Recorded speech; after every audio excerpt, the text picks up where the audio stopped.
Since we don't have access to the Expand 2 software instrument library, we're going to instead use another version or another instance of the structure-free instrument. So I'm going to go to my instrument 3 that I already loaded up here, go to Instrument, Structure-free, and I'm going to pick a pad sound, which is a soft background sound, something that floats everything on top of it. I'm going to hit the record button, enable button so I can hear it. Cool. Now I want to have another track added, just a click track. Make it mono, because the click track is mono. Label it click.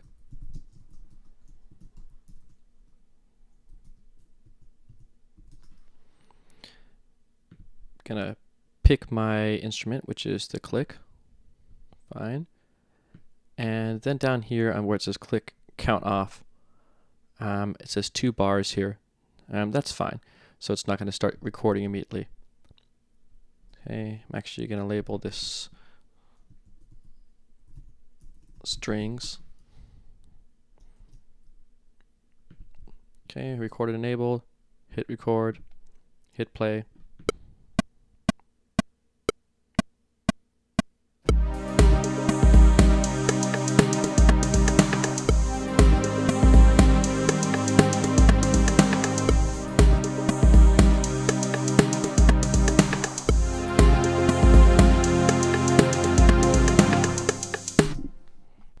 Okay, basically fine.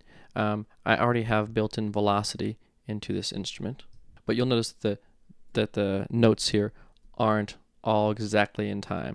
They're close, but not perfect. Okay, so I'm going to select them all by selecting Apple A, or just selecting by dragging over them. Okay, and then I'm going to go to Event and Quantize. And none of these things were any faster than 1/8 notes.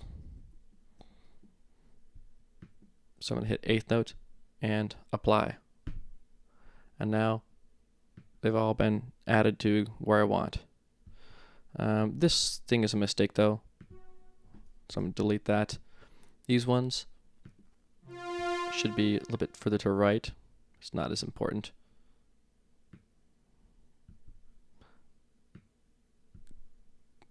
Fine. Okay, so that should be better now. Let's hear that, and let's take the edge of this off.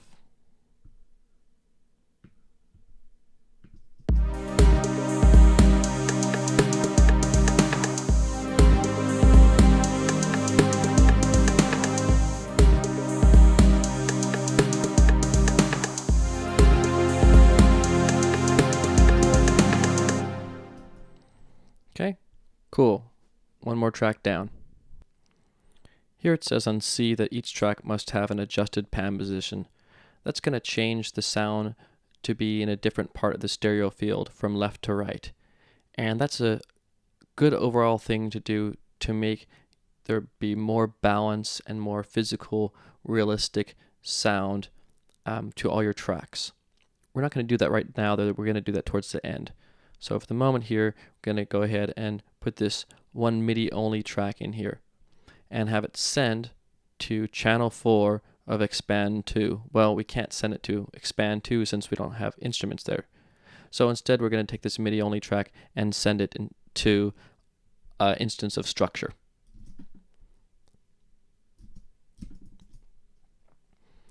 So I'm going to go over here to instrument 4. And I'm going to load structure free. And I'm going to go ahead and pick a sound that's some type of lead sound. That's a sound that'll cut through more stuff. And this one's actually a mono instrument. Even though it says max polyphony 4 here, every time I try to hit a note, you only hear one. Also has some pitch bend going on and some other things.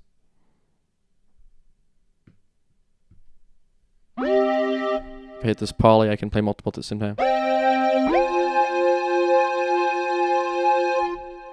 Gonna switch back to the mono though. Gonna call it lead. Square lead.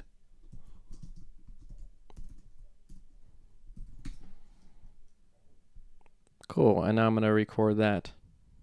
So now I've got my instance of structure free loaded with my lead sound, but I need to send the MIDI data from a MIDI track to the structure free instrument. So I'm going to go over there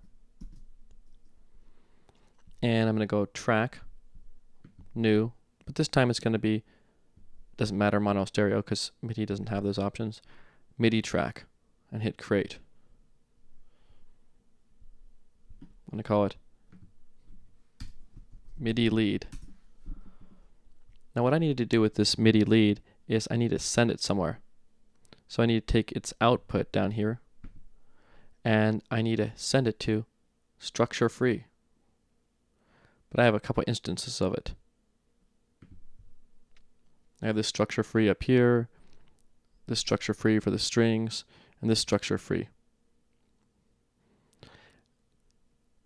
Well, Pro Tools already labeled them 1, 2, and 3 for me.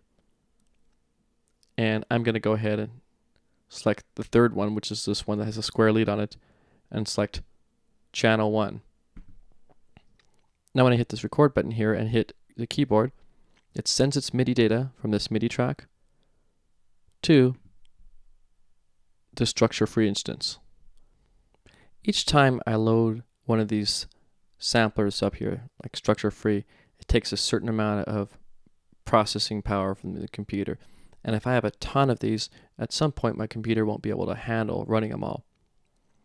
So if I actually just load multiple instruments into the same instance here, the same structure-free module, it'll save my computer some power.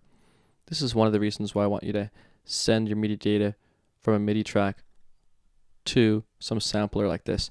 Okay, so I've recorded a track on my MIDI track now.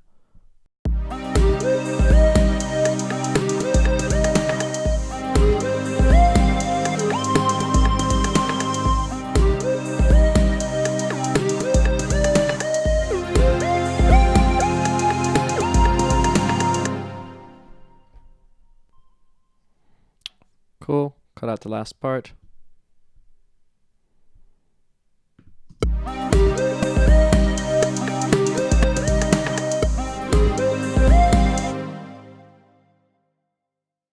Timing's off again, of course. So select it all, go to event, quantize, or just hit option 0. 8th note, sure, good. So we're going to skip just slightly ahead here. It says must contain multiple regions on at least one track that demonstrate copy and paste technique using edit, repeat, or duplicate. I'm going to click on something, then hold down shift and click to the end of it. Hit shift, holding down shift while I click everything else. Then hit edit, repeat, one time, okay. Now I have the whole song, the whole loop stuff I have repeated once. We just have to do a few more things now, one of which is to make an auxiliary input track that has a reverb plugin on it, and we need to send one of the tracks to that reverb. So we're going to do that next. Then we'll just need to make sure that we have padding put on each of our tracks. We've already quantized all the tracks we have. And then finally, we'll do a master track with a limiter plugin on it. So let's create the auxiliary input track. I'm going to go to track, new, stereo, and aux input. Create one of those. Okay, I'm going to drag this down to the bottom actually, below my click track. I'm going to name it aux verb.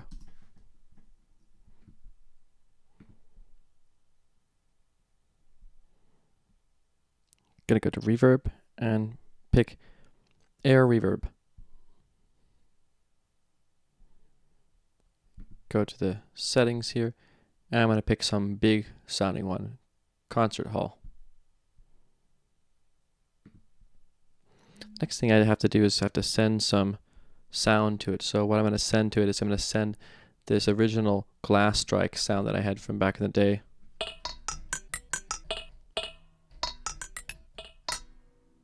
Because it's a very dry sound.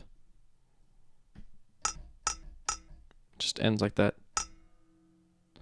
I have a tail on it. So what I'm going to do is I'm going to go to Window and to Mix. If you can't see anything, drag the right arrow out to expand. It should show all your different tracks. And what I want to do is I want to go from this glass strike track I have. I want to send that over to this air reverb over here in my aux verb. So what I need to do is go to where it says sends and bus, and then pick a bus, some place to send it somewhere. I'm going to pick bus 1, 2. Okay. Now it creates this thing here. Here's this bus. Well, the volume's down on it, so I'm going to bring the volume up. You can option click on it and it'll go to 0. Okay, now I'm going to send stuff out. I'm going to send the sound of this glass strike track to this bus, but I don't have any place to receive it. So I go over here to where it says aux verb, my auxiliary input track, and where it says no input, well, I'm going to give it an input. Bus 1, 2. So now, when I play,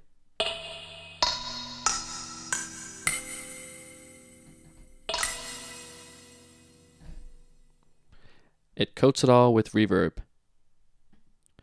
Now I've finished adding all of my basic tracks and arranging clips that I've made, copies of them around. So I'm going to do the panning now.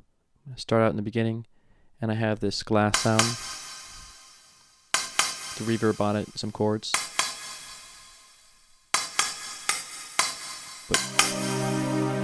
But that sound takes up a lot of the stereo field. It's in both right and left speakers. I'm actually going to put it more in the right here for this glass strike here.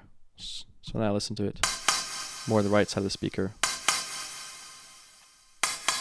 The strings, it's okay. I'm going to have them actually come everything.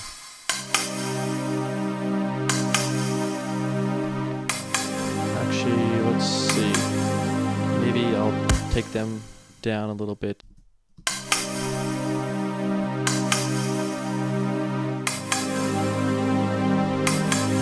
Center.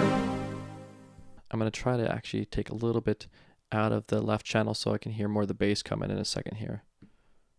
So let's see if that's okay. Too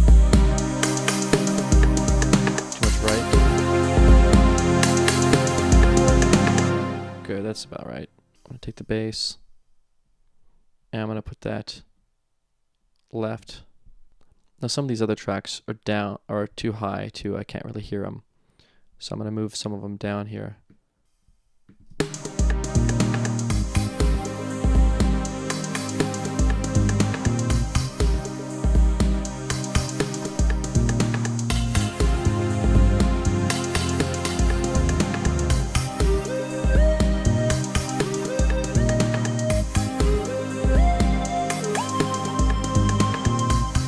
Okay, the lead, that's right in the middle.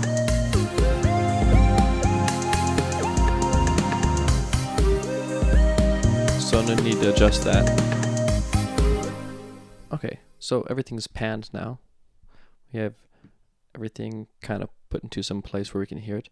And now we just need to add a master track. So I'm going to go to Track, New, and Stereo.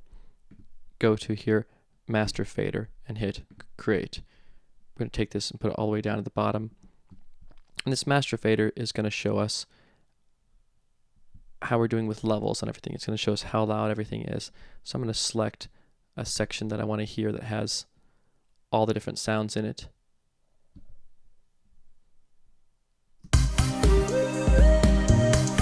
And my master has too much loudness in it, so it's clipping, it's being red here.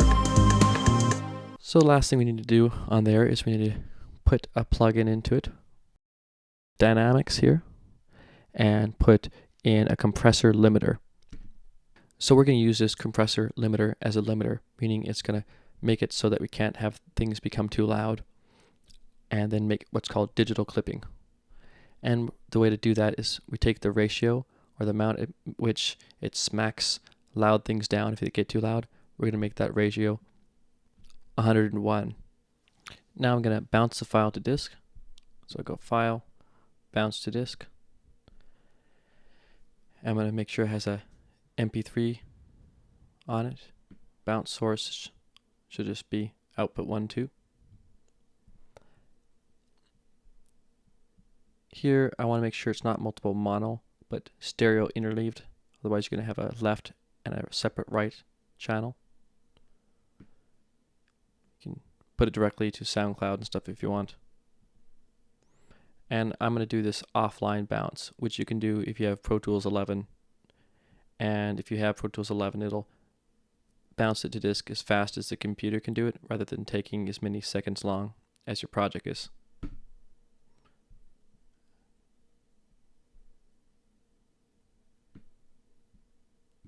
I'm going to use the best quality MP3 encoding that they give you. Everything else is fine. And okay.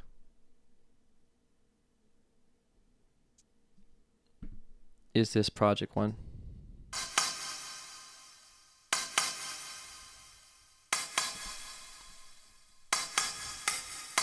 The MP3. And that's it.